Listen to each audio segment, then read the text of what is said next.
sa seriál 2,5 chlapa.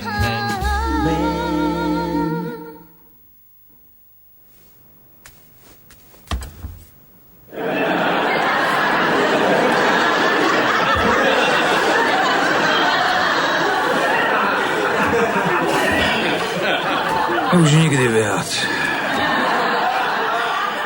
Už nikdy viac. Chceš prestať piť? Nebuď smiešná. Chcem sa prestať zobúdzať. Čo tu robíš? Máš voľno? Áno, ale tvoj brat povedal, že môžem u vás niekoľko dní bývať. Naozaj? Išla som za tebou, ale tvoj brat to rozhodol za teba. Nepovedz. Máš s tým problém? Prosím ťa, si ako rodina. Áno, vidím, ako sa k nej správaš. Si vždy vítaná, nemusíš sa ani pýtať. Dobré ráno, Ellen. Á, konečne si... Au! Berta, tu s nami? Zbláznil si sa? Potrebuje to na pár dní. Čo by si jej bol povedal ty? Bol by som jej pekne vysvetlil, že existujú určité hranice medzi zamestnávateľom a zamestnancom, spočívajúce v ochrane spomínaného zamestnávateľa pred náhodným pohľadom na zamestnanca, potlkajúceho sa po dome v bombarďákoch. Dobre, tak jej to povedz. Blufoval som.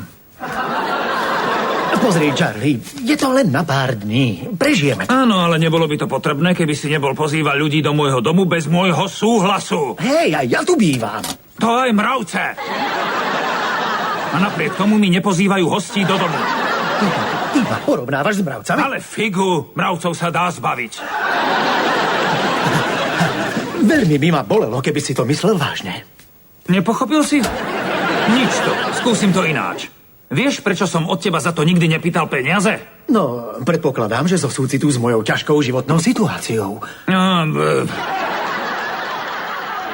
Lebo som rád, že si tu a Jake takisto, ale stále to bude môj dom a nie náš dom. Nie je to fuk? V mojom dome je to, čo si myslíš, čo si želáš a čo povieš, úplne vedľajšie. To sú halušky. Čiže tu nemám nejaké práva? No, to je logické. Že sa tu vôbec o tom bavíme. Bývam tu 2 roky a ty ma stále považuješ za hostia. Nie, moji hostia prinesú fľašu a milujú sa so mnou. Prepáč, skočím kúpiť chardonnay a zaujmem polohu. Hej, nesľubuj modré z neba, keď to nemôžeš splniť.